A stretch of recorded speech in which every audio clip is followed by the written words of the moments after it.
a seat.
Who's the prosecution lady?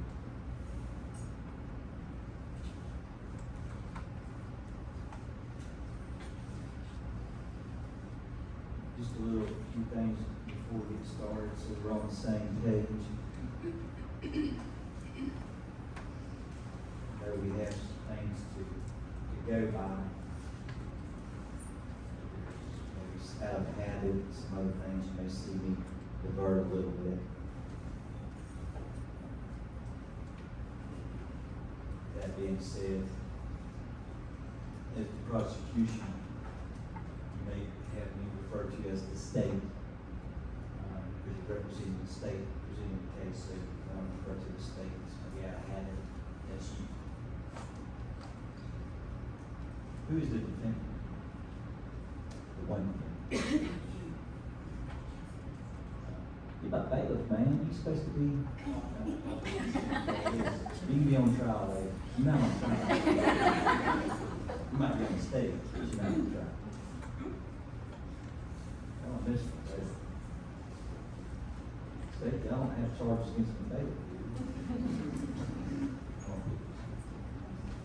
I know you're going to do some good, but he's already got it all planned out. Right, so you're the defendant right now, is that right? This is your team, yes. Your attorney. OJ didn't have teams like that.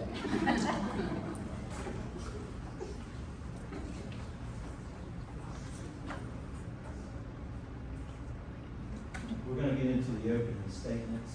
I'm assuming you guys are prepared to do that.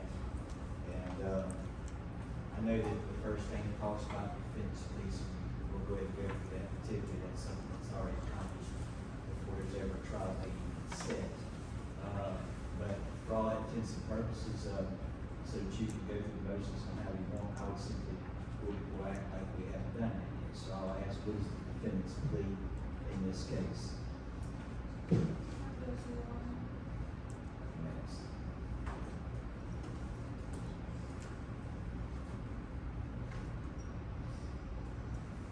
We'll go to opening statements, and we'll start with the prosecution to provide your opening statements to the jury and myself. And then we'll give the defense an opportunity to do the same, and then we'll start with our procedures and start with the trial. So, State, if you'd like to go ahead and provide an opening statement, you may. The microphone's on the table, it does attach. Use it how you want. If you want to pull it off the stand, if you want to come to the podium, and if you want to move, that podium's on wheels. I understand that podium was probably set up by the staff here. But obviously, you probably don't want to move that to however you want it, because you're going to be addressing a jury, myself. So spin it, move it however you want, utilize your podium, and come give you opening statements.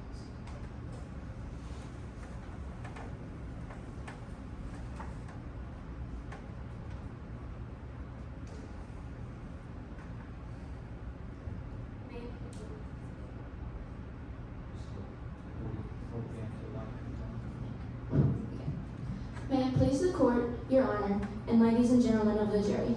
My name is Kennedy Sumwalt, and this is my co-counsel, Evan Bass, Cal Boyd, and Isaac Overland.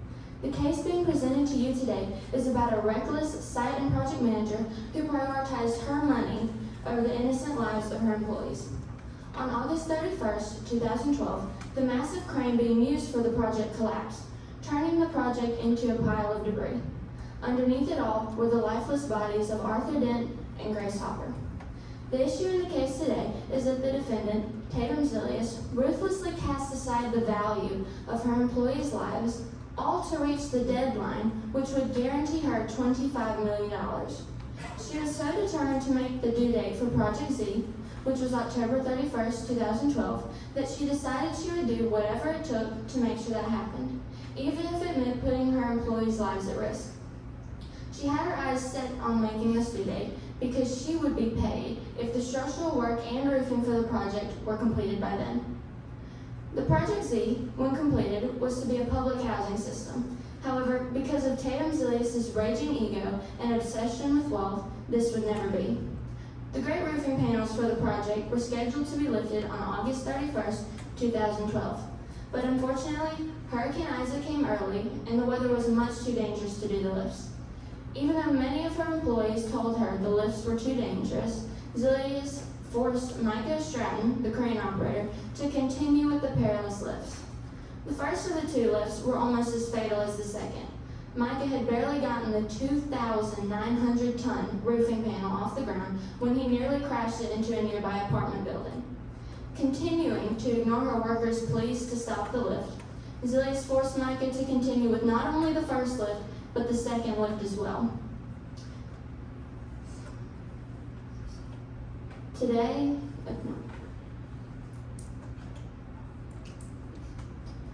during the second lift, the crane collapsed, causing the innocent deaths of Arthur Dent and Grace Hopper.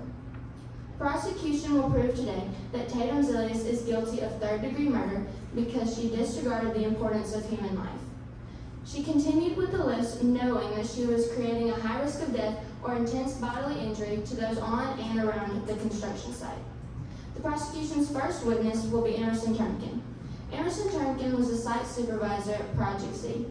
Before she met Tatum Zilius, Emerson had a pristine record. But now, because of Tatum Zilius, Emerson will never be hired again. She will testify how Tatum Zilius' thirst for money ruined her reputation along with her career. Our second witness will be London Packard. London Packard was a humble squatter who has lived in Franklin's Trench for the past 27 years. Together, he and a group of about 50 other squatters created a peaceful, hospitable community where destitute individuals could stay until they got properly back on their feet. All of this changed when Tatum Zilius arrived. London Packard will testify how Tatum Zilius mercilessly took the beloved home of over 50 squatters. He will also testify how Tatum Zilius recklessly ran her construction site because she was determined to make the due date. The prosecution is asking today that the court find Tatum Zilius guilty of third-degree murder. She was a self-absorbed project owner whose obsession with wealth ended in the devastating losses of Arthur Dent and Grace Hopper. The prosecution is asking the court today that they find Tatum Zilius guilty of third-degree murder.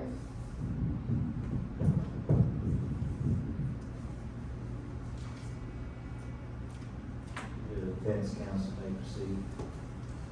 Ready for the statement.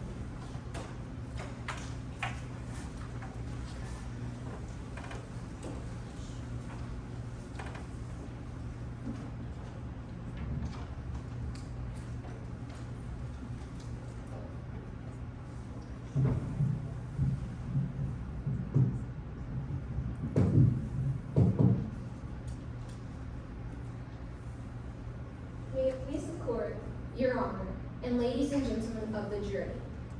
My name is Rosa Curran-Bureau.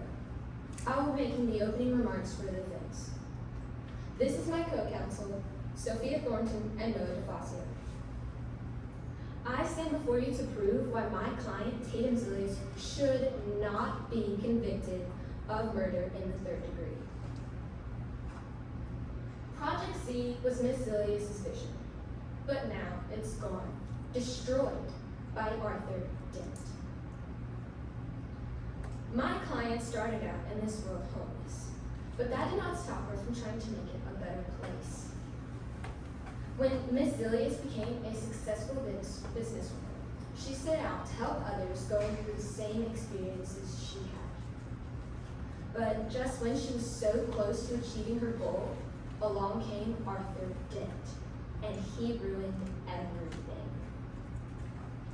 Ladies and gentlemen of the jury, we are only here for one reason today, because Tatum Zilius tried to help people.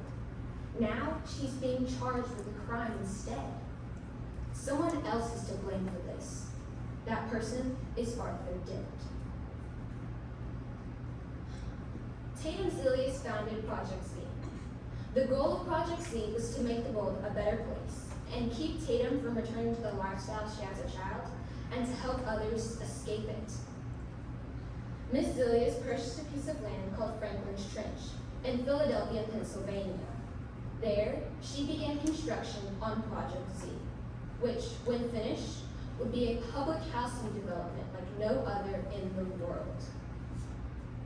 Things did not get off to a smooth start, and there were people to blame for that. Living in the trench was a group of squatters that claimed the trench as their home. Among them was Arthur Dent. Arthur Dent was an unstable man, obsessed with getting rid of the people that were just trying to improve the land he called home, which was Franklin's Trench. The squatters would dig holes, move marks, and paint graffiti on equipment and finish progress. Mr. Dent's intentions were to stop construction.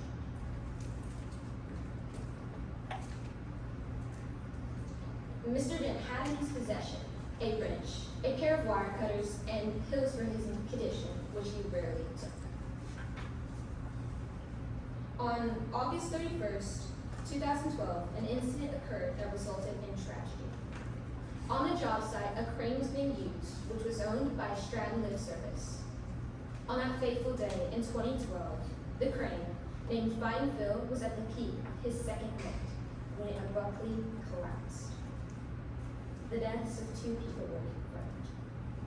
The unfortunate victims were Grace Hopper, a safety inspector working with Ms. Sills, and Arthur Dent, who was seen near the crane on the day of the lift and possessed the means to take it down. Ladies and gentlemen of the jury, falsely accused of a crime she did not commit is Tatum Zilius. My client has been accused of third-degree murder. Third-degree murder. Why? That is a serious accusation. Who is really to blame? The prosecution is here to attempt to prove Tatum Zilius guilty of murder, but they will not be able to prove beyond a reasonable doubt that she is guilty. The evidence will show that Tatum was just trying to take all the steps to ensure safety of others. The evidence will also show that Arthur Dent is the reason the crane fell, that he was capable of doing so, destroying the crane.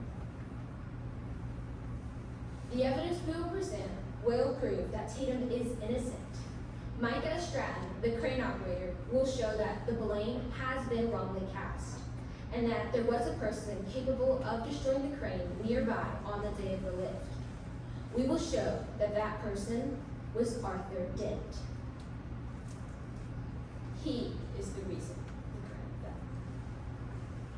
We will also show why Tatum Zilius is not responsible for the fall of the crane. Reporter Reese Denton, who is very well acquainted with Arthur Dent, will expose Mr. Dent as the one to blame and what his plans were for the crane. Tatum will testify that she was just trying to make the world a better place and was doing so with extreme care. Tatum was also told by an expert that the lifts would be safe. Again, she was taking all the necessary steps to ensure the safety of others. My client is just a citizen trying to make her way in the world, trying not to go into retirement homeless, but more importantly, trying to make the world a better place, trying to pave a path for people going through the same experiences she had, trying to help homeless children who just need a chance. Thank you for your time and attention. Because the prosecution does not have evidence to prove beyond a reasonable doubt that Tatum Zilius is guilty of the crime she's being accused of, we humbly ask that you return a verdict of not guilty. Thank you.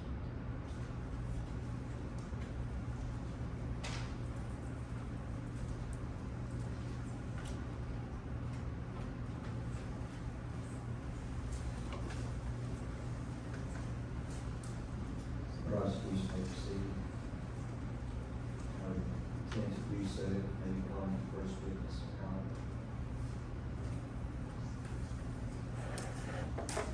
I would like to call Emerson Turner to the stand.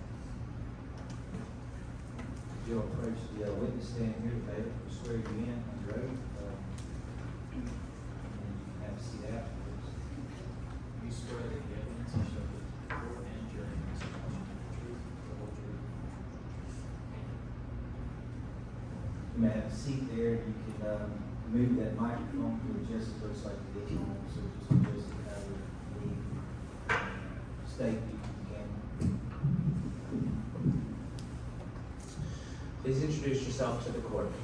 My name is Emerson Turnkin, and I was the site supervisor on Project Z. What is Project C and where was it located? Project Z was a public housing firm, and it was located at Franklin Strange. Tell us about your experience in the field of construction. I have a degree from Penn State University in construction management and 30 years on job sites. How was your record before you went to work for Zilius? I have a pristine record. In your witness statement, you went on record saying that anyone who calls a disaster an accident is a fool or has been fooled. Can you please explain what you mean by this? Absolutely. Zilius was known for saying, fast means good, fast means profit, which implies that she cared more about making money than about people's lives. This was obvious when I got on the site. When you came to work for Project C, did you already know about Zilius' negative reputation and record for regarding safety? Objection, Your Honor. The question is a leading question.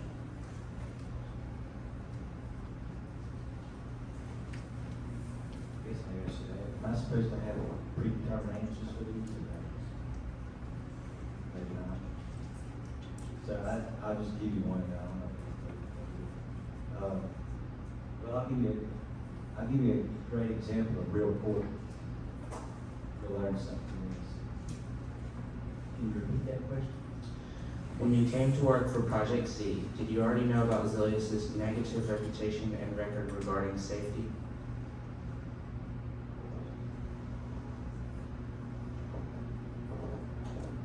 I'll sustain the objection. Point there is, the last thing the judge wants to have happen when there's an objection is to call him not quite catching the question. Your mind does forget a little bit. And you're not supposed, it's not supposed to, you're not supposed to let that be known, but that's how you cover it up. Can you repeat that question? I'll sustain the objection. And that could have really gone either way, really. There's a little bit of gray area on that one. So if we sustain that objection, you may ask, you can either reframe that question a little bit, ask it a different way, or move on to the next question. Why did Tatum Zilius hire you? Because I had a record that she did not. A good one. What degree of safety violations were occurring? Just minor accidents? No, there was some serious stuff, like unsecured scaffolding, unlocked equipment, and machinery that should have been serviced months, if not years before. What was your regular schedule for safety sweeps? And how long did you spend on those sweeps? 2 hours a day. I made sure it was the safest site in the city. Were there any non-work personnel on the site? Yes, there were squatters that refused to relocate. Did the trenchers cause any trouble on the work site? Absolutely. They began vandalizing and keeping us behind schedule constantly. On January 10th of 2012, what happened when Tatum Zilius visited the site? She went on a tirade about how we were behind schedule. One of the things she said was, Objection, Your Honor. The witness's use of hearsay.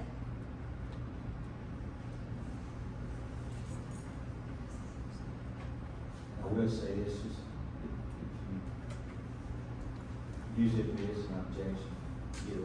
respond to that objection, whether you want to argue that this is or is not hearsay based on that. But I'll go ahead and jump in on this one. Now, you was gonna say something that was said. Was this something that was said directly to you from this individual, or someone said it? Yes.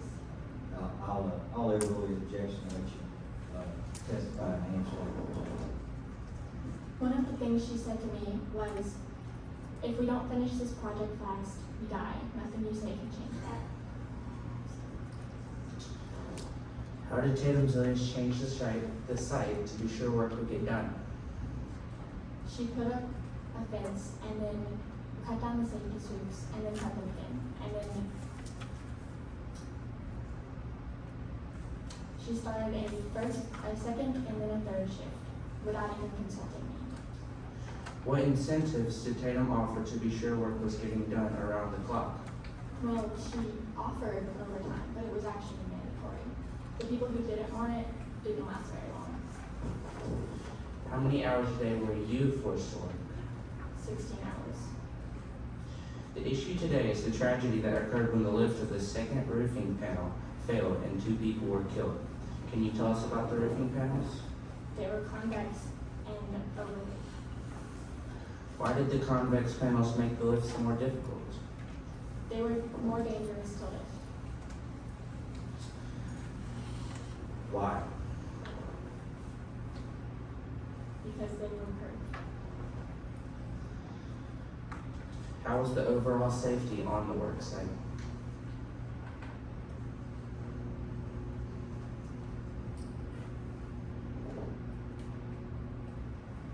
Please repeat the question. How was the overall safety on the job site? It was not safe at all. Julius did nothing about it. Tell us about the weather on the day of the big lifts. There was a 100% chance of rain, and the winds were 10 to 20 miles per hour and the gusts 23 to 26. What made these winds so bad? Not only was there bad weather, but there was a hurricane. What was Tatum Zilius' response to the incoming bad weather? She ignored it.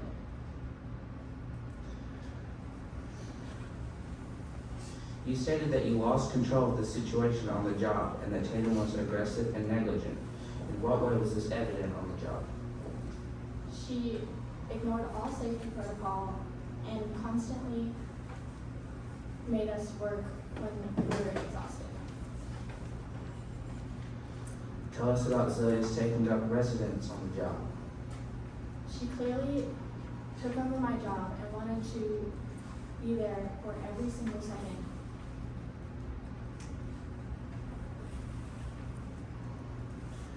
When you confronted Zilius about the risks in early August, what was her response?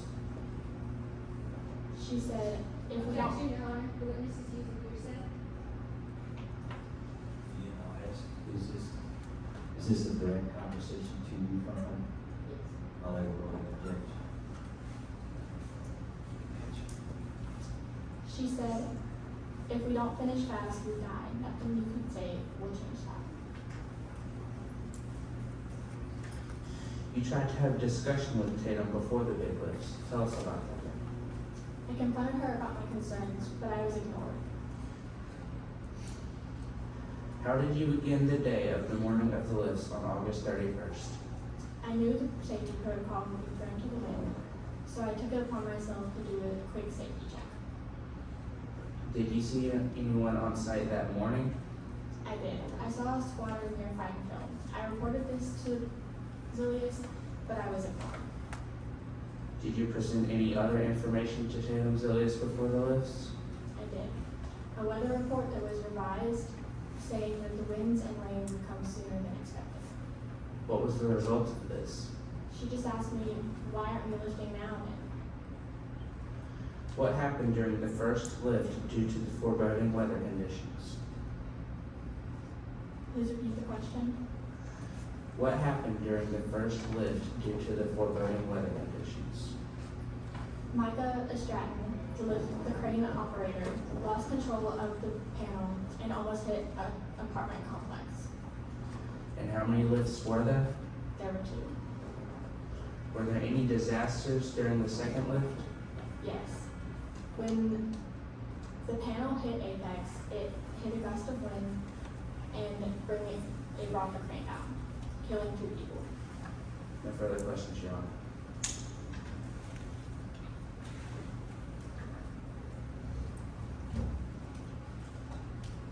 Defense counsel, have questions for this witness?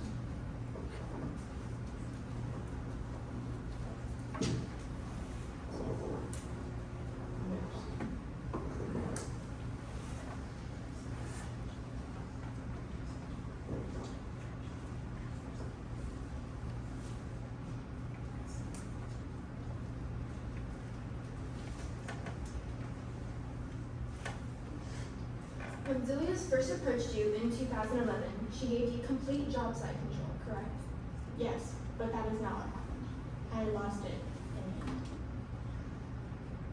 end. But she did give you complete job site control when she hired you. She promised me that, but she broke it. Didn't the Slaughter's efforts to sabotage construction occur only after you had a meeting with London Packard where you admittedly, quote, lost your temper and exploded? Yes. Is it true that when the weight for the roofing panels came in heavier than expected, Micah said that he was convinced that his crane could handle the load? Yes. Were you ever asked by Zilius or Micah to write the city for permission to lift? Yes, but we did not respond. We did not get a response. So you said in your witness statement that you began neglecting your duties, correct? Correct. My heart wasn't in the work anymore. Is it possible that while you were, quote, mindlessly signing paperwork and sorting through junk mail, you could have thrown away any important documents? Yes. Is it possible that one of these documents could have been the licensing and inspection letter receipt that was later on found by London Packard in the trash? I suppose so. Can you confirm that under your supervision, accidents increased on site after the second shift was added? Yes. And in your direct examination, you said that Zilius did nothing about the accidents on site, but you also claimed to be the site supervisor. Doesn't that make injury on site your responsibility? It is. That was my job, but Zilius took over my job. By neglecting your duties and your heart not being in the work, does that lend anything to accidents increasing? It could, but Zilius pretty much took over my job, so there's nothing I could do about it. Do you think that you allowed Zilius to take over your job because you didn't want to lose your job? Absolutely not. She forced it upon me and did not let me do anything. But you said in your witness statement that you didn't speak up because you were afraid that you would be fired on the spot. Correct? That's right.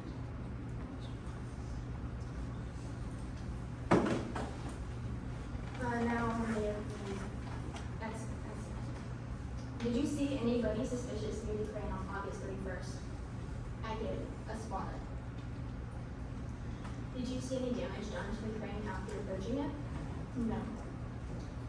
Is it possible that this assessment was incorrect because of your lack of expertise? It is possible. And in your witness statement, you said that you went to Zilius with to talk about the person you saw in the crane and that you found no damage. Do you think it would have been better for you to go to Micah, who was the expert and crane operator? Zilius did not even care about it, so I thought maybe it wasn't a big deal. Well, then, you obviously cared, so why didn't you go to Micah and confirm that there was no damage done to the crane before lifting? Zilius brushed it off like it was no big deal. But you went to Zilius instead of Micah when you were already sick of Zilius. Maybe Micah wouldn't care if Zilius didn't either.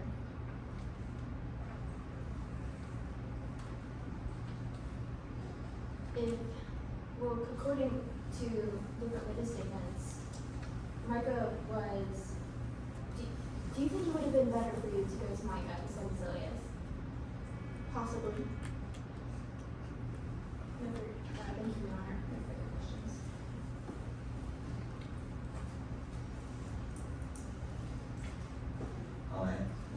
I'll ask this in case you're prepared to do so. That means you need to or required to, but is there any redirect of this witness?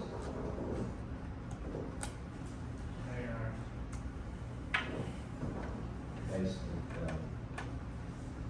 when the witness is called by you, either or, need to cross-examine, based on cross-examination questions, you have a right to redirect, come back and tap into that. For example, if the defense were to ask a question that you wanted to address, you could redirect, or go back to one of your questions to clarify, but not like new questions. Redirect's not, give the second chance to ask more questions, it has to be because something else was raised up. Anyway, so that's what that's all about. I didn't know if you guys anything planned for that. It's not. So I'm gonna let you be excused from the witness stand. You can have a seat. State, you wanna call another witness? Your Honor, I would like to call London Packard to the stand. The witness can, be sworn in with a bailiff, you may have a seat. Do you swear that the statements you shall give before the court and after the testimony shall be the truth, the whole truth, and nothing but the truth? Please state your name for the court. My name is London Packard. What are your hobbies? I consider myself to be an artist and poet. Objection, Your Honor. This question is not relevant to the case.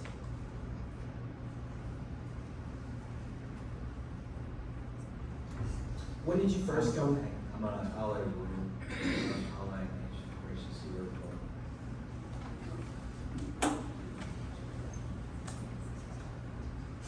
I consider myself to be an artist and poet, but I have no real job. As a homeless man. When did you first come to Franklin Stretch? I found Franklin Street on a bright sunshine-filled day in 1975. How many other trenchers live there? We usually only had around 50 to 60 people at a time, but in total 1,500 people came and went with us over time. What was your relationship with Tatum Zilius before Project Z? At one point in time, Tatum Zilius and her kind mother came to stay with us for a time. Tatum Zilius was just this little bright-eyed kid, and it wouldn't gas that that child would grow up into such a heartless monster. What did Franklin's Trench mean to you? Franklin Church was a place of safety and security, a place where rejects from the outside world could come and be safe from the cruel and harshness of society. Who was Arthur Dent? Arthur Dent was a squadron with mental troubles who came and lived with us for a time, but our policy of welcome applied to him also. He had medication, but he rarely took it. He didn't really have the mental capacity to do anything like he's being accused of right now. Can you tell me about Artie Dent? Well, he had a plan called Operation Turtle, which was mainly just moving stuff around, digging some holes on site. It didn't involve sabotaging cranes or killing people. It was just designed to slow down the site so we could stay in this hole longer. Who was Reese Dintner? Reese Dintner was an investigative reporter who came to us when we were in time of need and said that they were interested in us as a community. Reese Dintner promised to stop the construction on site. What else did Reese Dintner promise you? Reese Dintner also promised us a meeting with Tatum Zilius. When the time for the meeting came, instead of Tatum Zilius, I was stuck with Emerson Turnkin, the site supervisor. How did you feel when Zilius did not show up to the meeting? I was greatly disappointed, to say the least. I worked for days on what I was going to say, and when I realized that I wasn't meeting with Tatum Zilius himself, it made me disappointed, to say the least. What happened on January 2012 when Zilius came on site? Zilius came to the site and then gave a massive speech about something, and then after that, the site slowly dissolved into chaos with more shifts being added, overtime, more injuries. It just sort of everything went downhill from that point. Can you describe some of the injuries and safety hazards you saw?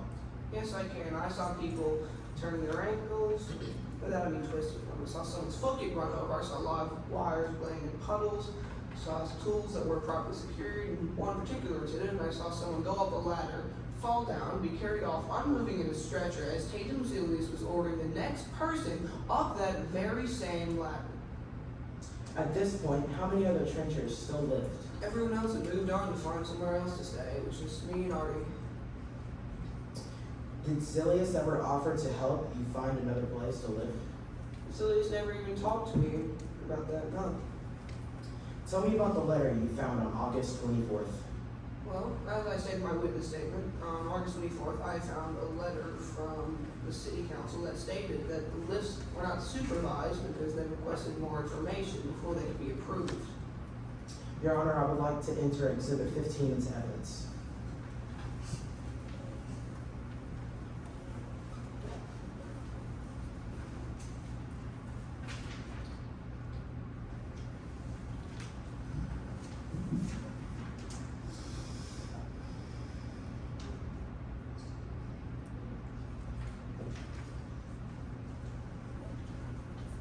All right, with that objection, you proceed. Is this the letter you found? This is indeed the letter that I found in the trash can. Please read the highlighted portions. Additional information is required before we can reach a final agency determination of your request. What was your reaction to this letter? I was excited. This meant that the letters were not approved. Not the letters. The lift was not approved and could not go on until Zilius wrote back to the city. Did the letter affect the upcoming lifts? It did, yeah. It made them illegal. On August 31st, what happened during the first lift? Well, the roof panel was twisting and turning, and it was clear to me personally that the crane operator, Mike Estrada, was struggling to keep it under check, nearly crashed into an apartment building. What happened around 3 p.m. during the second lift? At around 3 p.m. the second lift, Zilius came out of, Grace Hopper, the state OCIS safety inspector, came out and waved a red flag to stop the lift. Then Zilius came down and started to yell at Grace, took the green flag from Lady Grace Hopper, waved it at the crane, and the lift continued. Where was Zilius when the crane came down? Zilius was in the manager's office after retreating there after the confrontation with Grace Hopper. No further questions, Your Honor. Thanks, counsel. Would you like to have questions for this witness? Yes, Your Honor. May proceed.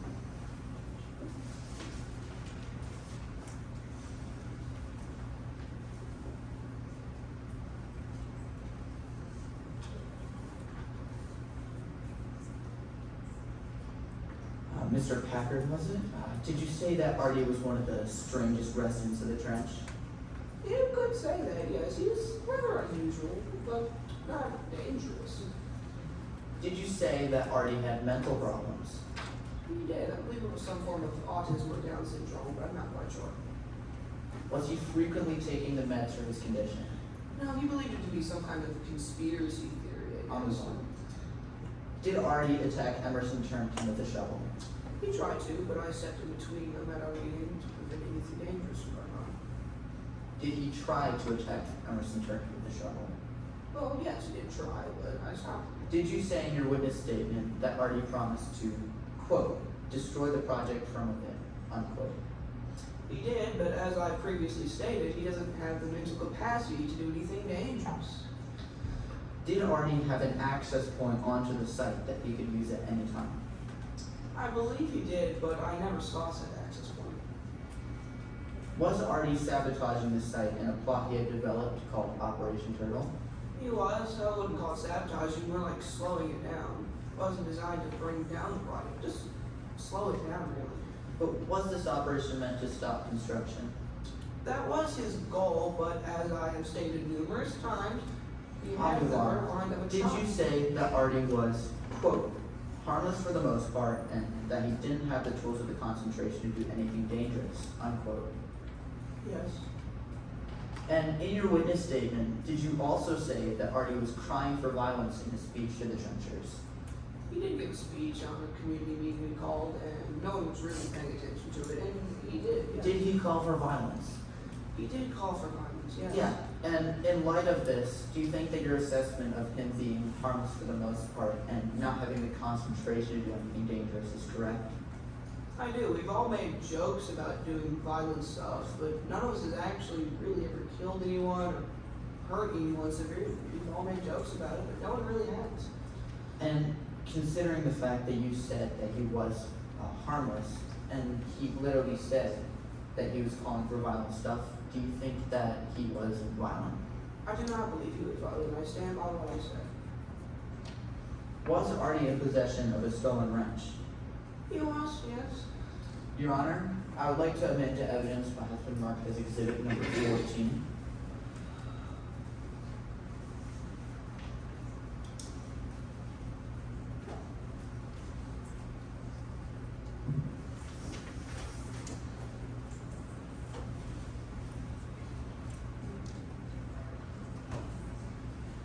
There's no objection. Letter and exhibit, you may proceed. Can you please read the lines indicated? This trench, this strong line dug deep in the sand where we, which was then crossed out, I will take my final stand. The power of the wrench. This wrench in the works will allow me to rage against the alien machine, which the alien machine was the crane. But at least he thought it was an alien machine. Is it possible that the wrench that he had and the wrench that he was talking about in his manifesto could have been one and the same?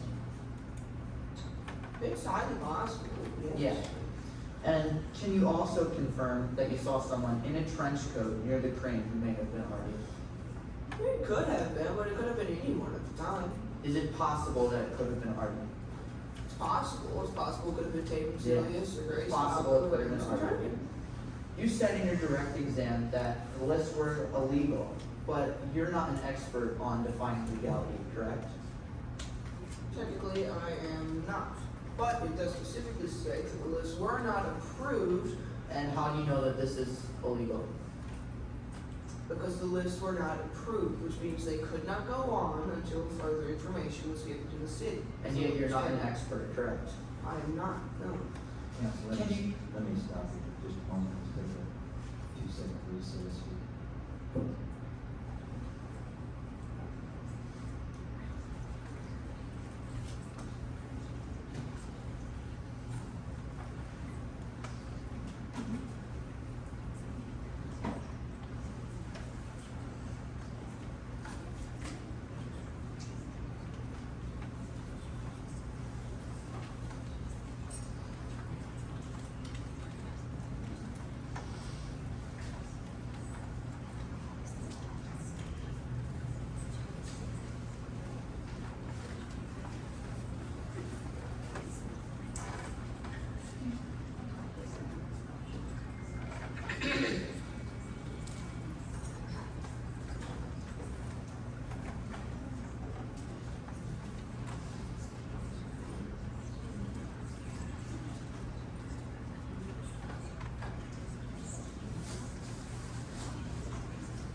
Can you confirm that as the crane was falling, you saw Artie in a trench coat standing underneath it? Yes, he had his hand raised in the air and was mightily to terror. No further questions, Your Honor. Witness may be excused from his stand. State have any other witness? The prosecution has the case. Defense, how would you like to proceed? You want to begin with your first witness? Your Honor, I would like to call Micah Scramble to stand. Witness can approach available. Witness in the room. You swear that the evidence you shall give before the grand jury is true,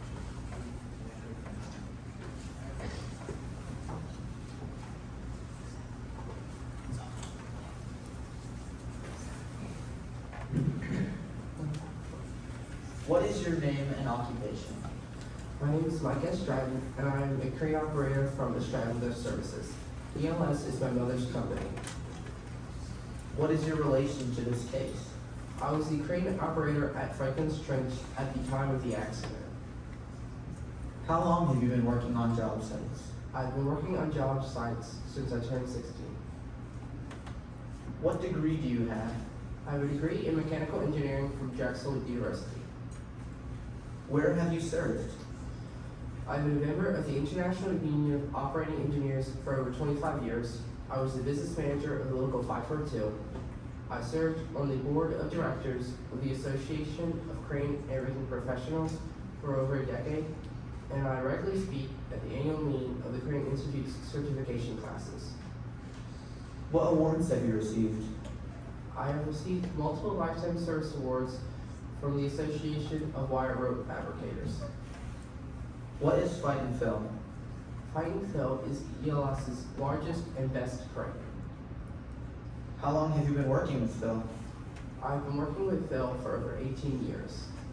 Your Honor, in light of the credentials presented, I humbly ask that you recognize Mike S. Stratton as an expert witness. Without any objection, the court will do just that.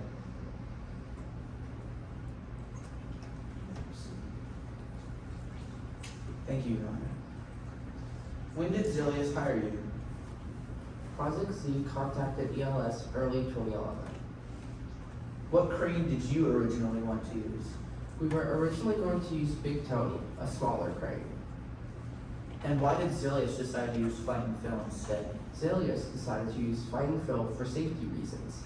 Zilius was even willing to pay a large fee in order to get Phil out of a prior contract. When was Fight and Fill erected? Phil was erected late September 2011. What concerns did you have about lifting on site? My main concern was that Emerson had us lifting even when the squatters were present, and they kept on getting in the way. Considering the squatters' presence on site, what were they able to do? They can go anywhere they wanted, do whatever they wanted at any time. What were you going to lift with Phil? We were going to lift the roof panels for the public housing building. What was the crane's max engineering capacity? The crane's max engineering capacity is generally set to around 85% of its total capacity. So for Phil, that would be 2,750 tons. What is the crane's total capacity? Since 85% of the crane's total capacity is 2,750 tons, 100% of the crane's total capacity is 3,235 tons. What was the total weight for each roof panel? Each roof panel weighed 2,900 tons. That's 335 tons less than the crane's total capacity. What do you need to do to lift loads over max? If you want to lift a load that is over the max or is over the capacity, you either need to write a letter to ELS or to the city for permission. You might also need to get insurance for the crane. Your Honor, I'd like to admit to evidence what has been marked as Exhibit Number 10.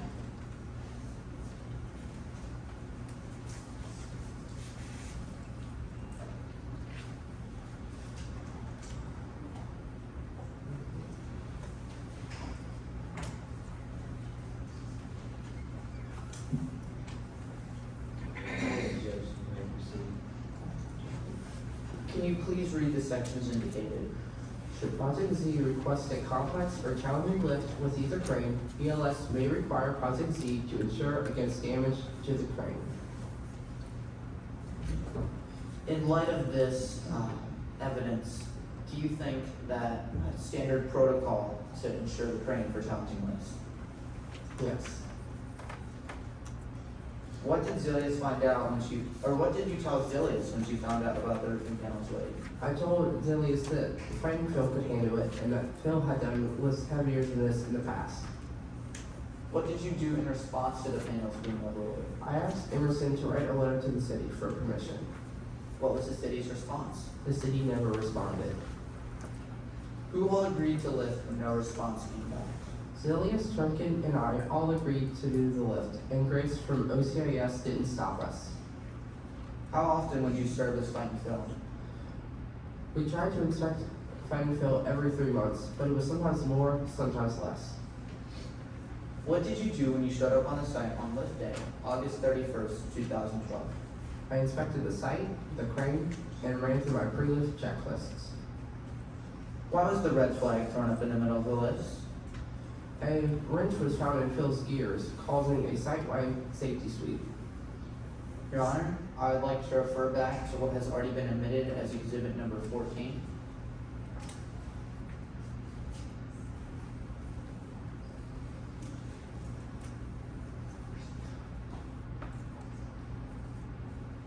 Here you can see. Do we have a copy for the witness?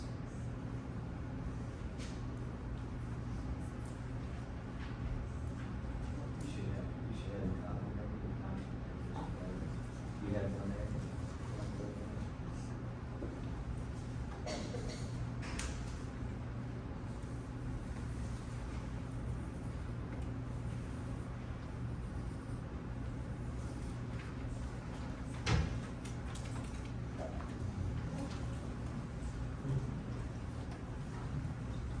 Could you please read the section indicated?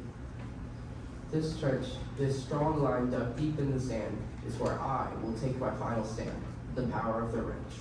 This wrench in the works will allow me to rage against the alien machine. What is the correlation between the wrench found in the crane and the wrench spoken about in the manifesto?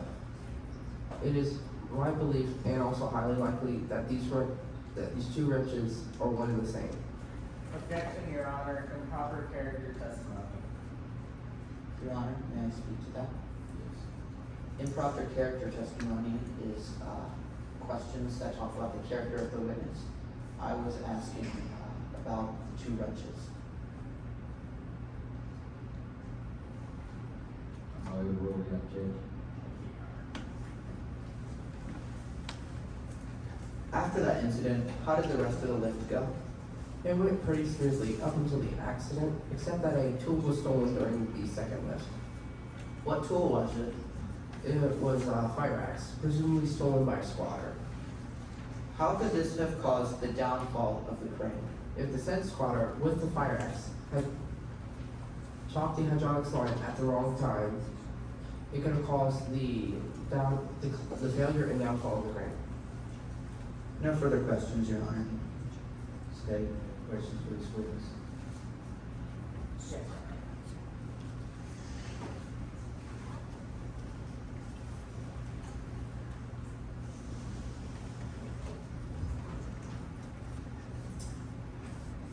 You stated that you worked with Fight and Fill for over 18 years. Is it the case that in all of those years, you've never had a major accident with Fight and Fill until this site working for Tatum Silius? We had occasional accidents, but the worst was a snap drop in which we hadn't inspected the crane in over 5 months. And you had gone 4.5 months without inspecting the crane this time. Is that true? I don't have quite the time in my head right now, but I guess it was that time, but Phil was originally designed to last 6 months, I believe, without inspection. Is it true that the defendant had a reputation for failing to prioritize safety on this job site? I do not know how to answer that question. OCIS stands for Office of Construction, Inspection, and Safety, correct? Objection, Your Honor. The witness has a lack of personal knowledge to answer this question. Do you have knowledge for this question? I don't know the definition of OCAS, or even the acronym. Well, I'll just leave this. I'll overrule the objection to answer the question. It doesn't matter. You can answer the question. Thank you, Your Honor. Is it true that it is OCIS's job to ensure a safe work site? Objection, Your Honor. Lack of personal knowledge.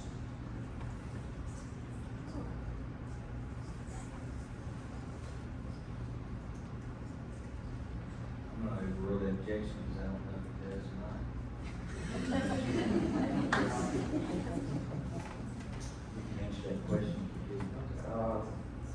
Based off their name, I guess it would be their job to make sure construction sites are done or safe, basically.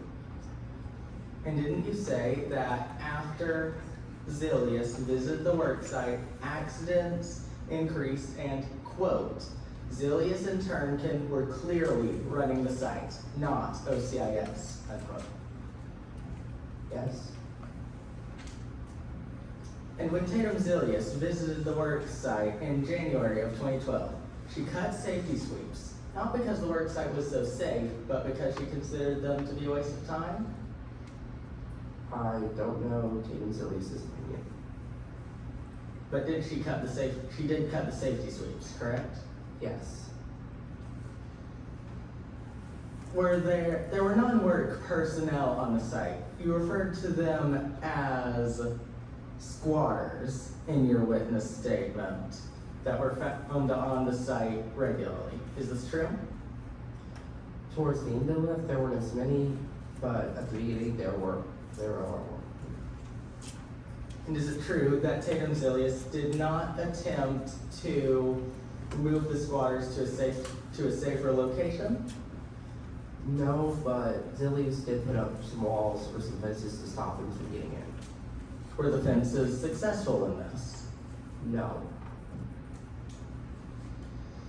And isn't it true that due to squatters walking underneath the lifts, you were forced to hold the lifts for extended periods of time? Yes, towards the beginning. And this caused extra stress on the crane. Yes. And when Tatum Zilius began spending additional time on the site, accidents increased?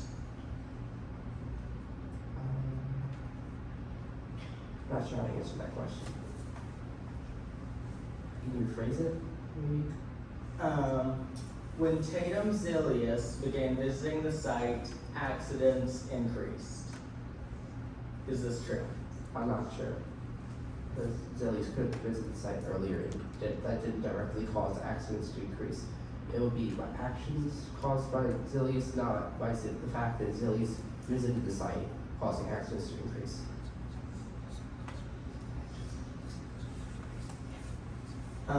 Tatum Zilius did not require more rigorous safety inspections to compensate for the extra stress on the crane.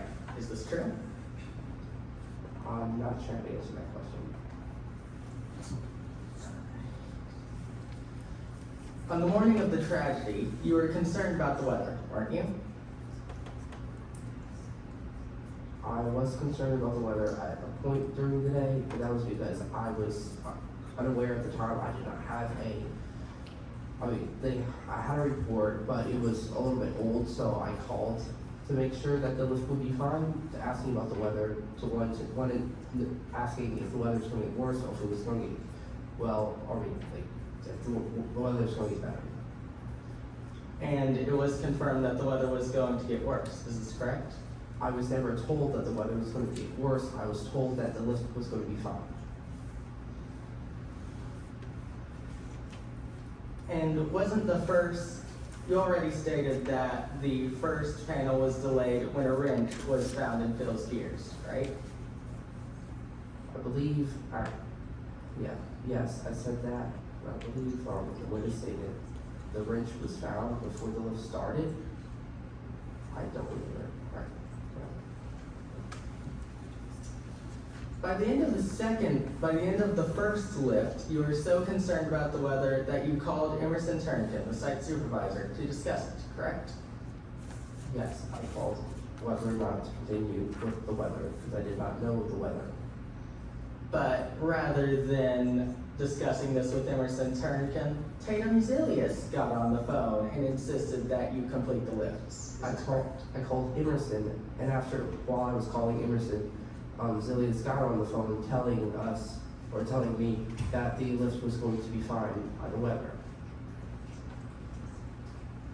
If the second lift was not completed by the time the worst of the weather came in, this would have caused Tatum Zilius to lose both time and money, correct? I'm not really sure how to answer that question. Do you mean like if the panels weren't lifted, it would have destroyed the building? Yes. Okay, yes, it would have caused significant damage to the building if the panels were not put in place due to weather, according to Emerson. Is it true that the crane, Fight and Fill, has safety limits which are listed clearly in the documentation that is received upon renting the crane? Which documents? Because there are multiple documents concerning about Phil, including stating that that is what is labeled there is only 85% of its total capacity, and it can lift much more than that, as 100% is over 3,000 tons. Your Honor, I would like to re-enter the exhibit marked number 10 into evidence.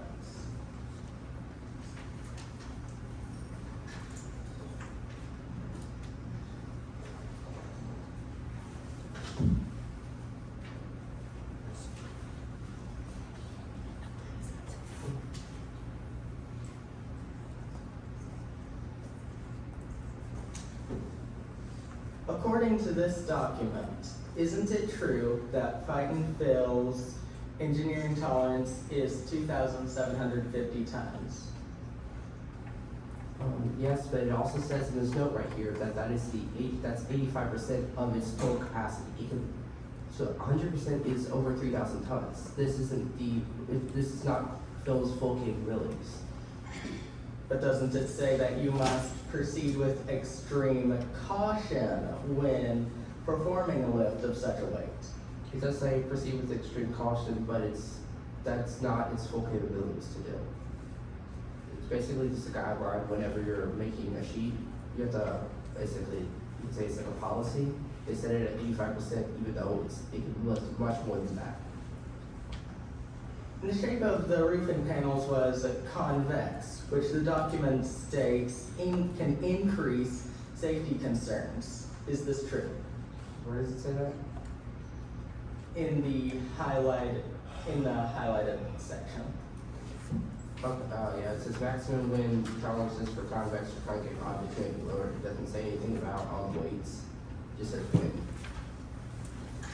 But there was significant wind on site during the lifts. Is this correct?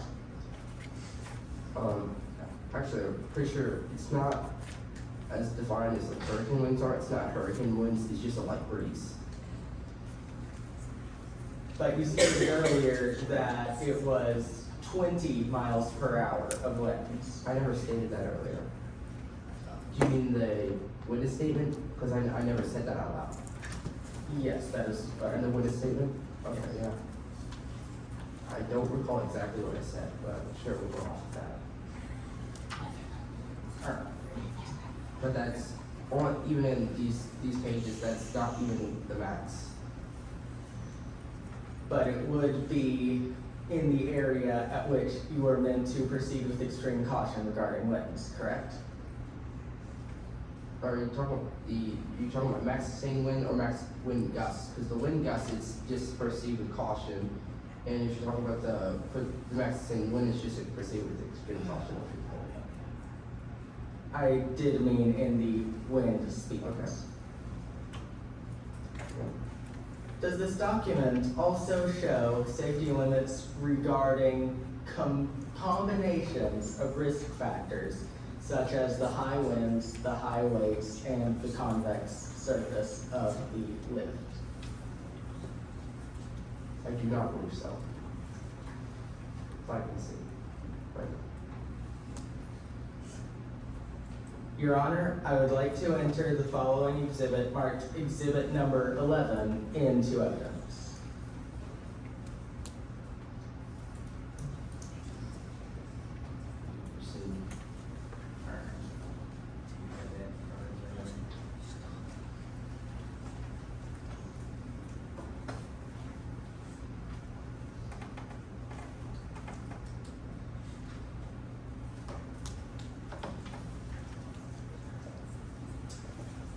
Would you please identify this document and the name and title of its author? This is the final OCIS report, August 31st, 2012, collapse of the crane finally fell. It was prepared by Quinn Baxter,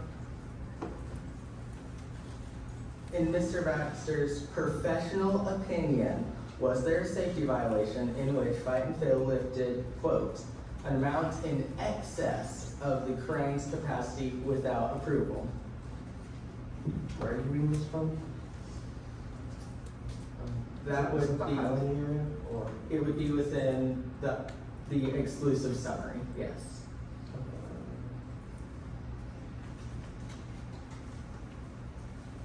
That's what it says in there, but as I said in my witness statement, Quinn over-exaggerates quite a bit. But he did in fact list 13 different safety code violations. Is this true? Where? On the back side of the sheet, under code violations observed at site. Yes, but this is not what caused Phil to collapse. It also states in, I think it's said in here that he noticed that there could have been damage to the gears before the lift even started, and also I believe Emerson, as was stated earlier, Emerson never told me about the thing with the wrench being in the gears. So yeah, I didn't really know that much about it. Would you please read the fifth? Would you please read the fifth code violation in the list? Records of evening inspection for the building crane, Fight and Phil, do not show expected level of precision for complete inspections. And in this report, didn't Mr. Baxter state that from interviews with Tatum Zilius herself and also with other job site personnel that work was rushed in order to meet economic and political objectives? That would be, It says or, not and, but yeah, basically, yeah. in the expert testimony of Quinn Baxter, is it true that the collapse of the crane was caused by, quote, a shocking lack of regard for common sense, regulations, and proper construction procedures by Project C? Is that in the conclusion? Yes. Objection, Your Honor. Quinn Baxter has not been admitted as an expert witness.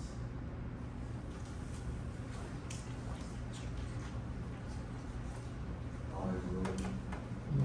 Refer to it, Yes, it says, I believe it says that in there, but I said in my testimony that I believe the collapse of the crane was not caused by the fact that people weren't being safety, because it's not because because people have common sense enough to know, like, not to step on a rotary saw or to, and yeah, we should have worn our vests more or not left keys in cars, but that's not what caused the crane to collapse. It's more than that, yeah. Regarding the tragic death that resulted from the failed attempt at the second lift, isn't it Mr. Baxter's professional opinion that, quote, the consequences were both predictable and tragic? That would be contained in the conclusion. What are you trying to ask? I cannot understand your question. Regarding the tragic deaths that resulted of the attempted lift of the second roofing panel, didn't Mr. Baxter's report state that, quote, the consequences of the lift were both predictable and tragic? Yes, he said that, but I did not know the weather as I was in the crane at the time of the lift. All I had was the weather sheet from the time whenever the shift changed at noon. So I was unable to get a updated weather sheet, so I did not know the weather. No further questions.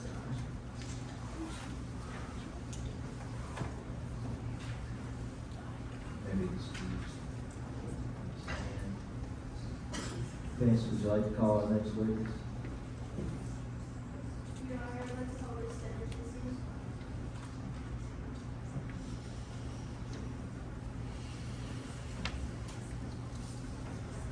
Do you swear that the evidence is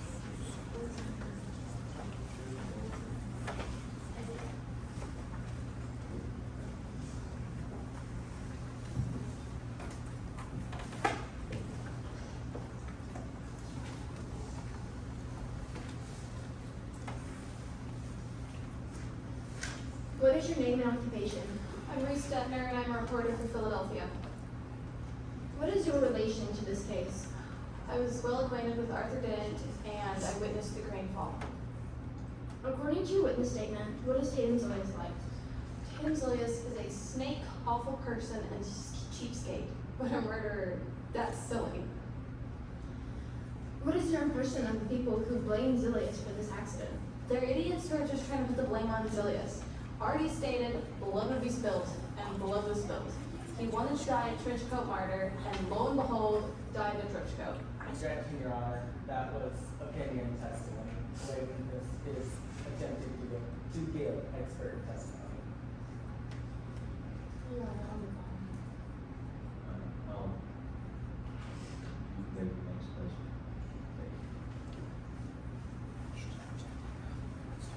Is Artie Dent responsible for this accident?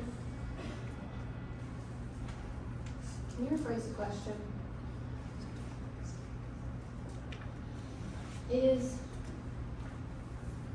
Why is Artie Dent responsible for this accident? Why is Tatum Zilius innocent? She's innocent because Artie was responsible. He clearly wanted to take that crane down. He even stated in his manifesto, quote, "This wrench in the works will allow me to rage against the alien machine," end quote. Who was Arthur Dent? Arthur Dent was a local squatter at Franklin's Trench. And why were you interested in Artie Dent? He was a likable but peculiar veteran who was obsessed with resisting loss of sound. What exactly did Artie do to sabotage construction? He stuck to small things to slow it down, but it gradually became more intense and led to his death. In what ways did he sabotage construction? He mostly stuck to things stupid teenagers would do, such as vandalism or hiding pools. Did you ever help Mr. Dent in his sabotages? If so, what did you do? I helped him while also helping myself.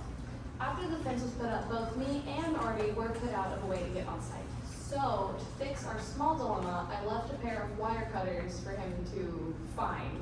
And soon enough, he was back on site sabotaging, and I was back on site spying.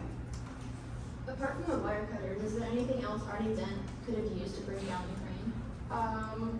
I really don't know. All I know is he mentioned the wrench in his manifesto. What was enclosed in his manifesto? His manifesto was his master plan to bring the crane down. How do you know Arthur Dent was the man you saw on site wearing a trench coat? Well, I was already confident that it was Artie I saw. The manifesto confirmed to me that he was the man in the trench coat. I know it was Artie. I know it was. Thank you, Your Honor. No further questions. Steve, you want to ask some questions of this witness? Yes, Your Honor.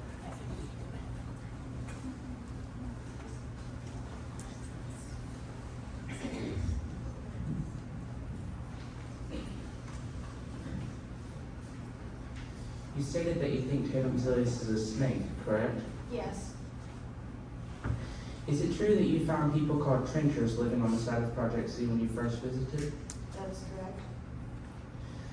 Did you come to know a squatter by the name of Artie Dent? Yes. Artie Dent, according to your statement, was obviously concerned with losing his home. But in your observation, the only trouble you saw Artie cause was some simple graffiti and moving tools around? Yes. When Tatum visited the job site in January of 2012, you heard Tatum, in your words, quote, reaming out Emerson Turnkin, the site supervisor, about how they could pay for anything but time, and that time was the only thing that mattered. Is this true? Yes, but I had no context for this conversation. Tatum Zilius put up a fence to keep the squatters out, but when the fence was not sufficient, she simply ignored the danger and went on with the job, didn't she? Can you repeat the question? Tatum Zilius put up a fence to keep the squatters out, but when the fence was not sufficient, she simply ignored the danger and went on with the job, didn't she? I guess you could say that. There were multiple injuries on site, correct? Yes, but to whatever I saw was all very minor. In fact, according to the Bureau of Labor and Statistics, Project C had nearly 3 times the national average for worksite injuries as any other job in that year. That's correct. When you saw Artie for the last time on August 31st, 2012, he was on the job site standing near the crane and was not removed by Tatum Zilius. This is true. Yes, but I don't think Tatum noticed him. And to your knowledge, did Tatum Zilius at any time increase safety sweeps or intensify any safety measures at all to make the lift safer on the day of the tragedy? Can you repeat that? And to your knowledge, did Tatum Zilius at any time increase safety sweeps or intensify any safety measures at all to make sure the lift would be safer on the day of the tragedy? Not that I'm aware of, but I was not on site, and I'm not an expert on what was going on there. So it is your testimony that you witnessed Artie Dent on the site at a dangerous location and Tatum Zilius was either unaware or unconcerned about it? Excuse me? It is your testimony that you witnessed Artie Dent on the site and that Tatum Zilius was either unaware or unconcerned about it? Yes. In your article, you stated that the city asked for more information before approving the lifts on August 31st. If the lifts were considered completely safe and within the scope of normal operations, would this extra permission have been necessary? Objection, Your Honor. The attorney is using testimony from evidence that has not been admitted. Sustain. No further questions, Your Honor. Excuse for witness statement.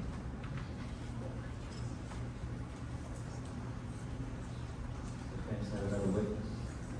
Your Honor, I would like to call Tatum Zilius to the stand.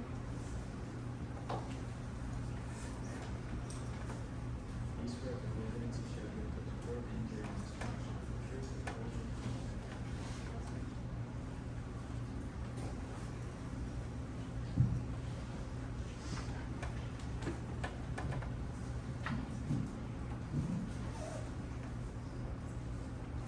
What is your name and occupation? My name is Tatum Zilius, and I was the manager of Project Z. Would you please tell us about how you grew up? My mother was homeless, and growing up, we lived in public housing, we received public assistance, and I attended public schools. Sometimes we ate at church kitchens if there was food nowhere else. If any, what achievements did you have in your schooling? I was my high school salutatorian, and I graduated college with a degree as well as a master's degree. What was your goal when you founded Project Z? Well, I saw a huge opportunity coming in public housing, and I wanted to make the world a better place. Your Honor, I would like to enter the following exhibit marked as Exhibit Number 9 into evidence.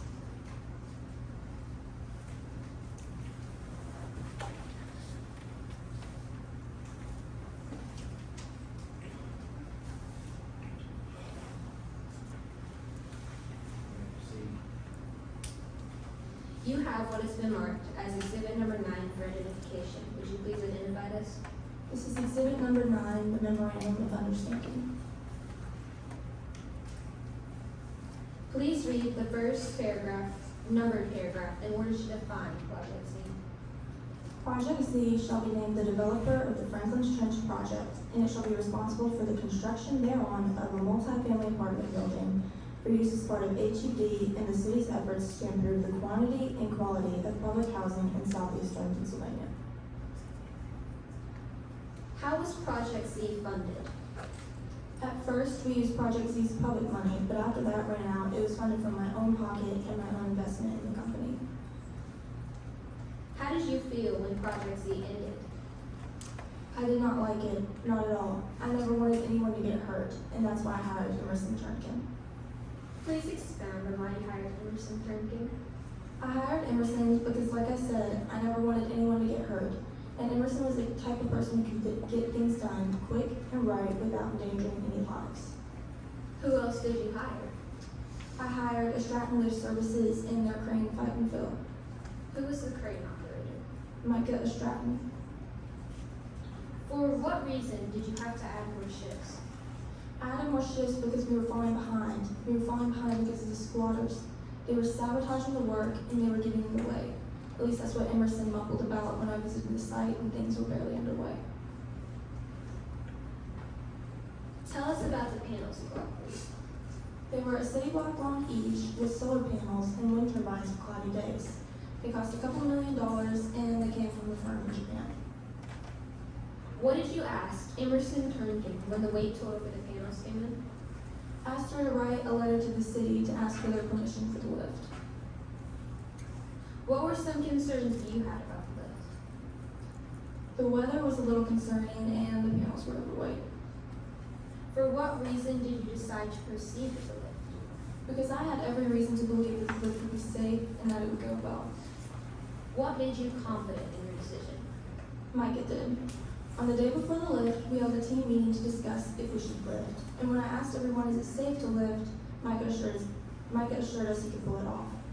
Also, a few months before the lift, when the total weight for the panels came in, Micah informed us that even though the weight was over the engineering limit, that the crane could still handle the load because the limit was set below max capacity. On the day of the lift, what weather reports were you aware of? Well, there was one that Grace mentioned around 2 p.m., but it was a couple hours old. Your Honor, I would like to enter the following exhibit marked as exhibit number 12 into evidence.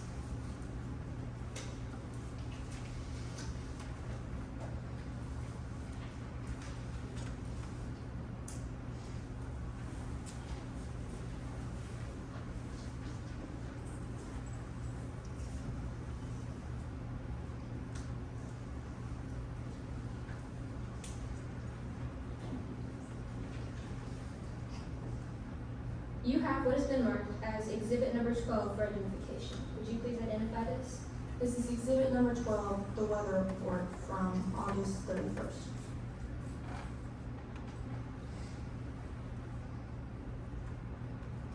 From the 12:05 p.m. weather report, could you please read the highlighted section?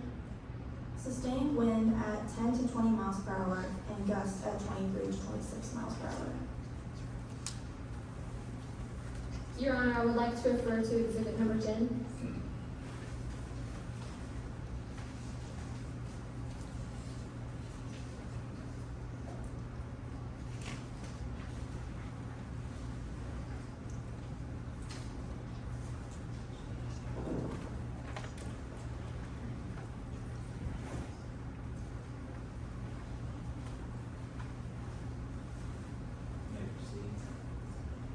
From attachment A, could you please read the max sustained wind? 24 miles per hour. Would you also read the max wind gust? 30 miles per hour. Please tell us why you were lifted during the weather conditions at that time. Because the weather reports I knew of were within Phil's tolerance. What happened on site around 3 p.m. that was cause for distraction? Grace had waved the red flag because the squatter was around again. He had been on site twice already. What did you do about that? Since the code permits a quick safety sweep if there's no sign of tampering, I already decided to do a quick sweep. When was the first time the squatter was seen on site? Before the lift even started, he was running around and I was horrified about how long it took to get the scene cleared. Who was Grace Hopper? She was a safety inspector who was with Emerson and myself on the day of the lift. What did you say about the death of Grace Hopper? Grace's death is just awful. I never wanted anyone to get hurt. What did you say about Arthur Dent, according to your witness statement? That squatter, well, he ruined everything, including the crane. What would have been the product if Project Z had been finished? It would have been a 100% sustainable public housing development like none other in the world. What were the results of the accident, according to your witness statement? I was devastated, but I wasn't the only one. The roof, Project Z, my vision, and the dreams of hundreds of families crashed by an accident that ruined everything. Thank you, Your Honor. No further questions. State, cross-examination, questions. Yes, sir.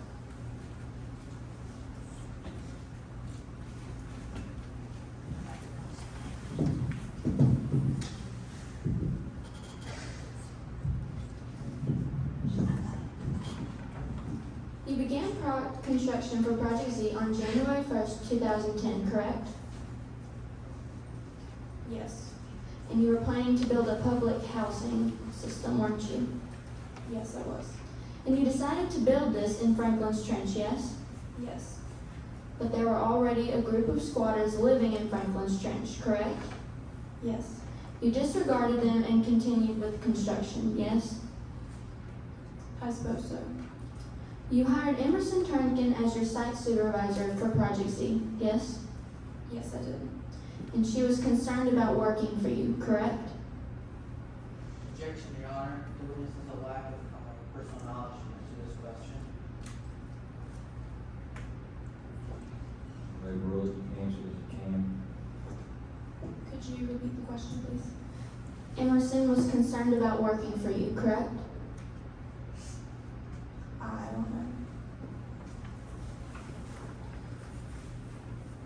She expressed to you that she was concerned about your fast means good, fast means profit policy, yes? I believe so. You reassured her and promised her full job site control, yes? This is not my witness statement. The foundation for the project was barely laid when you visited the site in January of 2012, yes? Yes, because the squatters were getting in the way and they were sabotaging the work. You lost your temper and exploded at the workers for the construction not being on time, correct? That is not correct. Explain. I lost my temper at Emerson because I couldn't believe that someone with her reputation was not getting things done. You added a second and eventually third shift to the construction site, yes? Yes, because of the squatters. And you would be paid $25 million if the structural work and roofing for the project was completed by October 31st of 2012, correct? Yes, that's correct. And you began staying on site 24/7 in June of 2012, correct? I believe so. During the process, you cut many of the safety sweeps on the site, yes? I suppose so. You noticed an increase in injuries when you did this, yes? That is not my witness statement. But the workers on the site did get injured as the site continued in the project. I suppose they did, but it was just minor injuries, like someone tripping or having a tool fall on their hard hat. But someone was carried out on a stretcher, correct? This information is not my witness statement. You you disregarded the workers' injuries and continued with the project, yes? I suppose so. You were on the Project Z construction site on August 31st, 2012, correct? Could you repeat the question? You were on the Project Z construction site on August 31st, 2012, correct? Yes, I was.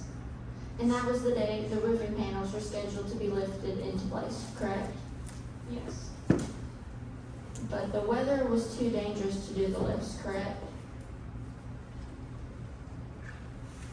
Not entirely. I was only aware of the 12:05 weather report, which was within those tolerance. But there was a hurricane winds going on during the project, yes? This was the remnants of a hurricane that hit on the Gulf Coast, and this accident was in Pennsylvania. But the weather from the hurricane did affect the project's weather for that day, yes? I suppose so. You disregarded the workers' protest to stop the lift and proceeded anyways, yes? I suppose so, but Mike O'Stratton told me that it would be fine, and I trusted his opinion because he's an expert. But Emerson, the site supervisor that you gave full job site control to, and Grace from OCIS told you that the lifts were too dangerous, yes? I suppose they did, but they never told me to stop the lifts. But they told you they believed they were too dangerous, correct? Regardless of them telling you whether you needed to stop or not, they did input that they believed that it was dangerous. Yes, I believe they had some concerns. The wind was so fierce on the day of the lift that Micah Stratton almost crushed the 2,900-ton roofing panel into a nearby apartment building. Is that correct? Yes. After this happened, your employees continued to beg you to stop the lifts, correct? No. Okay. During the second lift, when the crane collapsed, the homeless squatter and OCIS agent were crushed by the crane, correct? Yes. During the entire process of the lift, had you had numerous workers telling you that the lifts were dangerous? I suppose so. And if you had listened to your employees' pleas to stop the lift or their advice that they were too dangerous, the innocent lives of these two individuals could have been saved, correct? I suppose so. No further questions, Your Honor. Be excused from staying. Thank you, Your Honor.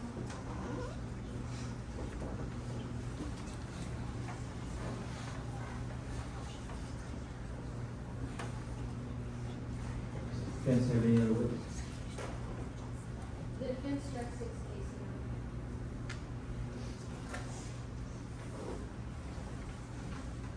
This time we'll give each side a opportunity for a closing statement or closing argument, beginning with the state. You may proceed when ready.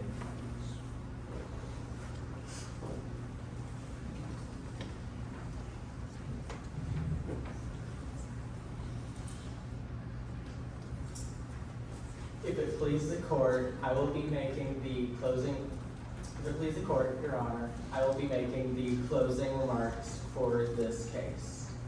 This case was about recklessness and greed that resulted in injuries, lost opportunities for hundreds of families to have a sustainable place to live, and devastation for a group of homeless people who are already living in difficult conditions. And ultimately, the tragic deaths of 2 people. The supposed good intentions of Tatum Zilius are now represented by an eyesore in Philadelphia, the half-completed and worthless building that stands as a reminder of the needless deaths of Artie Dent and Grace Hopper. And sadly, the death, grieving, injuries, and loss of homes were all for nothing. Grace Hopper and Artie Dent are dead as a direct result of the collapse of the crane known as Fightin' Phil.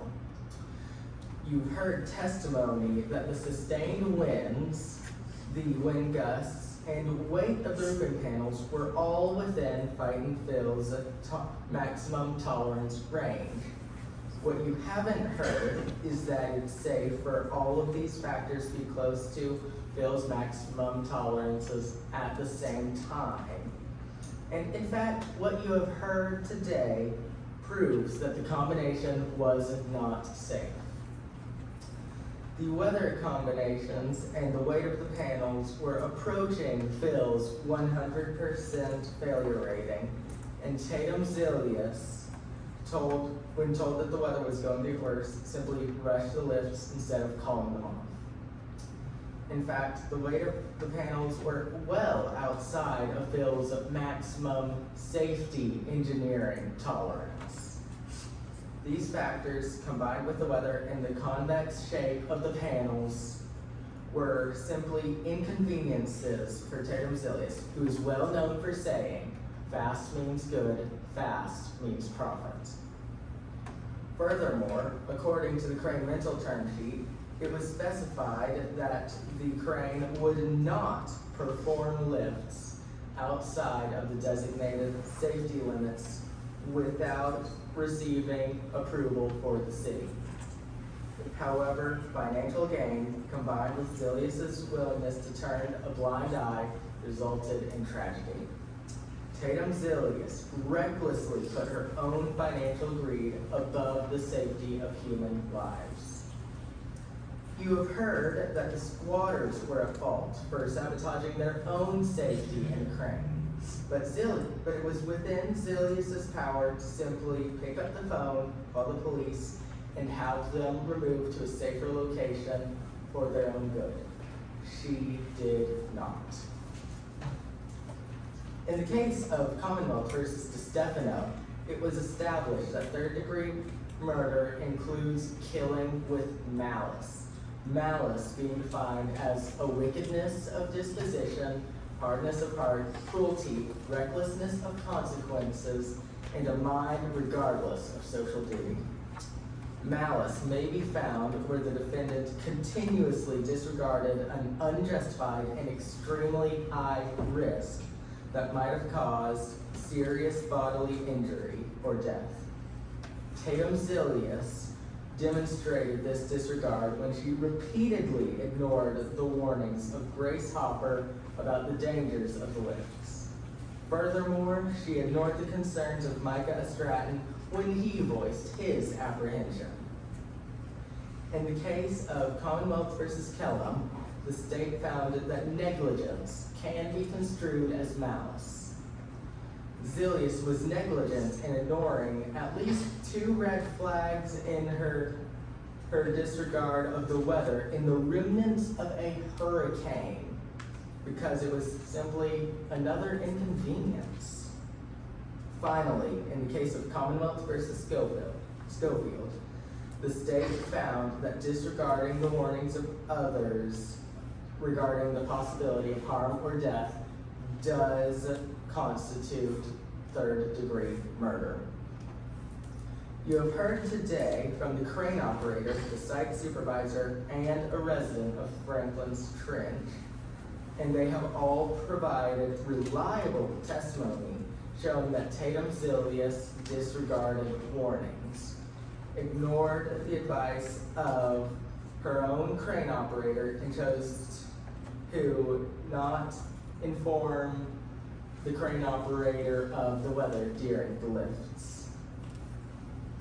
Ladies and gentlemen of the jury, Tatum Zilius is guilty of third-degree murder with malice. Both London Packard, a resident of Franklin's Trench, and Micah Stratton, the site supervisor, testified that once Zilius began visiting the site, severe accidents became a regular occurrence. Mr. Turnkin testified that Tatum Zilius repeatedly ignored warnings about the safety of the lifts. We heard from Mr. Turnkin that Tatum Zilius ordered that the lift be completed in spite of severe weather conditions. In fact, Quinn Baxter's expert testimony in his report revealed that, quote, management failed to ensure that the crane was properly managed, which again demonstrates malice as defined by the law. In his expert opinion, Mr. Baxter states that management attempted lifts despite dangerous, unmonitored winds, failing to recognize the danger inherent in lifting a convex object under the circumstances. In the words of Mr. Baxter, the consequences were both predictable and tragic.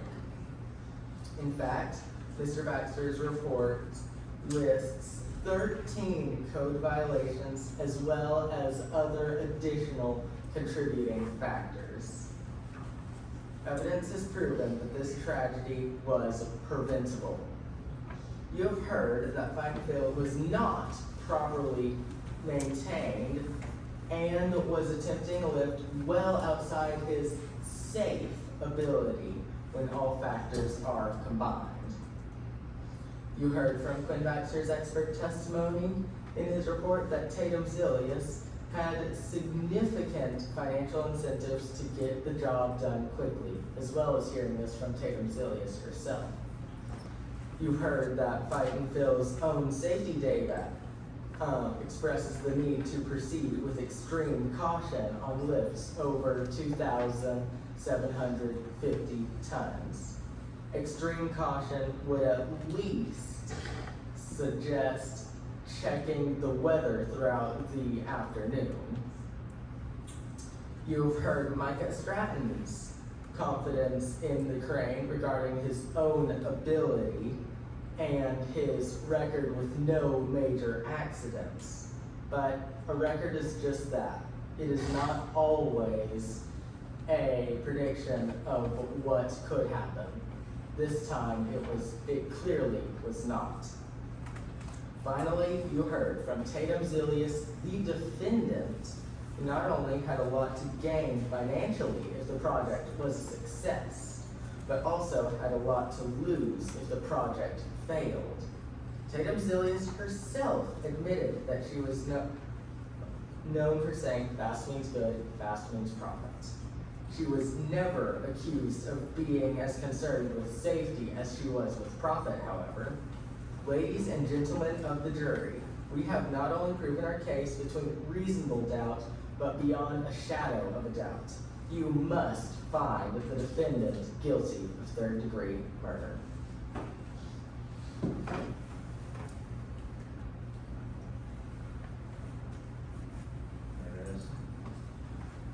Defense, want to give a closing argument or statement?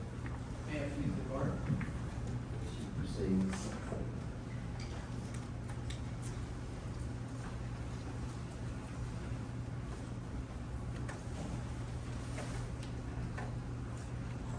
Your Honor, and ladies and gentlemen of the jury, my name is Noah DeFazio, and I will be giving the closing remarks for this case.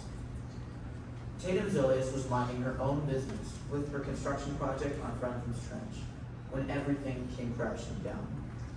Because of the crane accident, Zilius has lost a lot of money, workers, and reputation that are necessary for success in her profession. The squatters that lived on site, specifically one named Arthur Dent, came down on this project like a swarm of angry hornets, sabotaging the site and crane with their Operation Turtle. Because of Arthur Dent, Zilius is in ruin.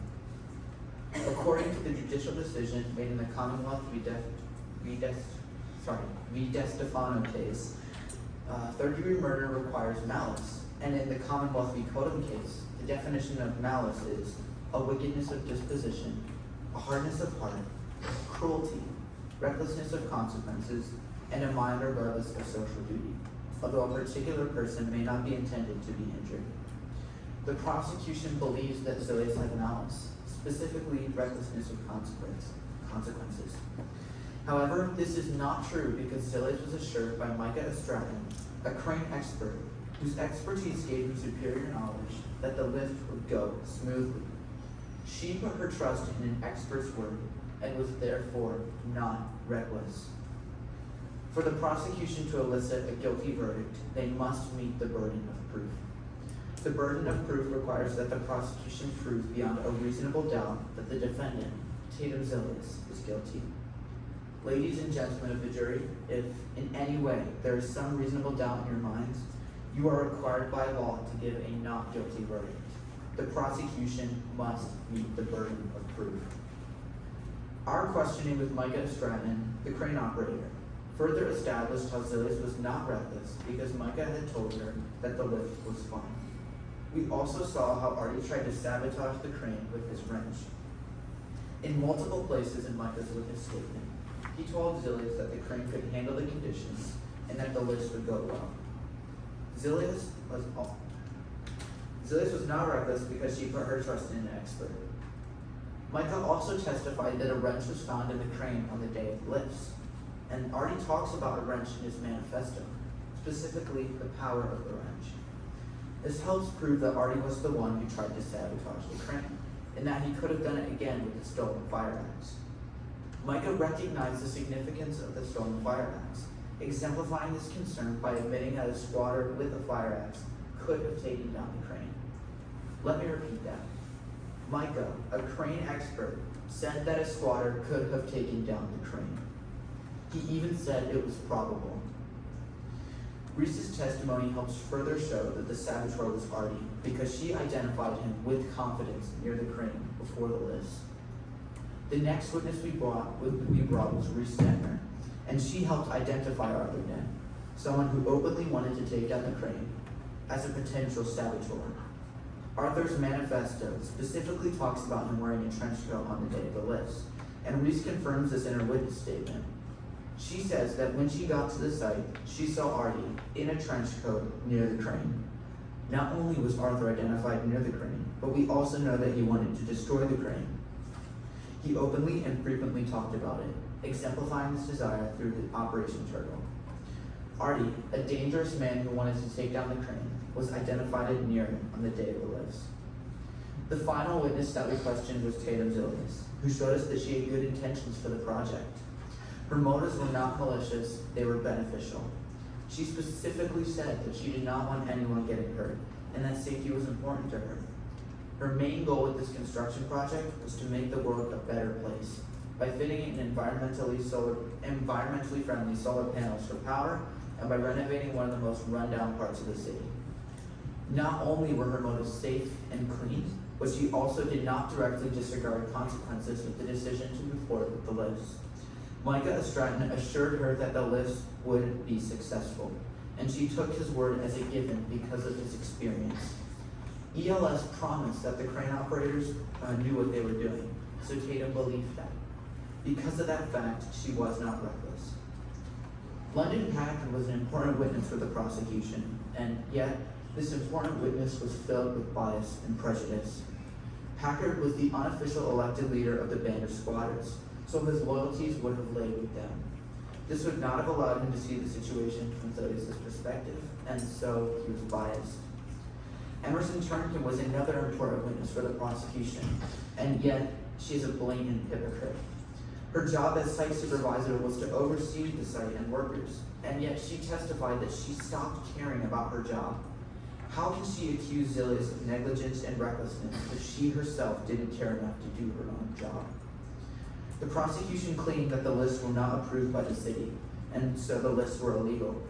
They used London Packard to show this, someone who was not an expert on legal matters. Not only was London Packard's testimony faulty in this situation, but Zilius, according to the crane rental term sheet, only had to get permission from the city or ELS. Micah is a representative for ELS and gave her approval. The prosecution tried to convince you that Zilius was reckless, attempting to prove their argument by saying that she had a disregard for human life that was exemplified by the way she treated her workers. The prosecution, however, failed to explain how this supposed recklessness has anything to do with the crane. Her decisions with the crane were not reckless because of her assurance given to her by an expert, Micah Stratton. The prosecution also tried to say that Zilius took risks that may have ended in injury. Once again, this does not carry over to the crane incident, where her actions would not have resulted in foreseeable injury. The reason that injury was not foreseeable is, once more, because Micah assured her of the lift's safety. The prosecution also attempted to point out the conditions Zilius was lifting in were obviously unfavorable. This is untrue because Zilius was only aware of two weather updates, one from 12 p.m. and one from 12:05 p.m. Both of these weather updates showed winds within Phil's maximum tolerance. Now, although there was one more weather update that came out before the crane accident, it was so close to the event that there would have been no way for Zilius to see the report in time, especially considering her scramble to find the squatter that had been recently spotted on site. There would have been no reason for Zilius to call off the list because the conditions that she was aware of were within fighting Phil's capabilities. The prosecution tried to exaggerate the weather conditions by saying that they were hurricane-force winds. However, the numbers listed in the weather reports were obviously not. Although the roofing panels were overweight, she had assurance from Micah Stratton, the expert, that the lift would go smoothly. Micah was fully aware of the panel's weight and decided that Phil could handle it, considering the fact that the number listed was only 85% of the crane's total capacity. Once again, murder in the third degree requires malicious intent, and the definition of malice consists of this: wickedness of disposition, hardness of heart, cruelty, recklessness of consequences, and a mind regardless of social duty, although a particular person may not be intended to be injured. Zilius did not have a wicked disposition. She did not have a hard heart. She was not cruel, and she did not have a mind that was regardless of social duty. The only point on this list that was disputed was recklessness of consequences. Now that we know Micah assured Zilius of the list's safety, we can confirm that Zilius was not reckless. Because she was not reckless, she did not have malice, and so she did not commit murder. The risks that Zilius may have taken, if any, were justified by her trust in Micah, her need to protect the project, and the fact that she had followed any and all requirements needed to lift overweight. She insured the crane, she wrote to the city, and she received permission from an ELS representative, Micah Stratton. Ladies and gentlemen of the jury, I ask that you keep two things in mind. First, I ask that you recall how the prosecution must meet the burden of proof to elicit a guilty verdict. Second, in light of this requirement, I ask that you keep this evidence in mind. Because of Artie Dent, the prosecution cannot meet the burden of proof. It is always possible, no matter how you look at it, that Artie may have sabotaged the crane. He had multiple ways on site. He wanted to take down the crane to save his home. He had the tools to do so. He was spotted by multiple people, and he already had evidently tried to sabotage the crane. All this evidence is overwhelming, and with this evidence presented, the prosecution cannot meet the burden of proof. Ladies and gentlemen of the jury, we plead that you pronounce the defendant Tatum Zilius not guilty. Thank you. Court's in recess. Will, Mr. Lee's mic turned off, so we have to have it for the next round.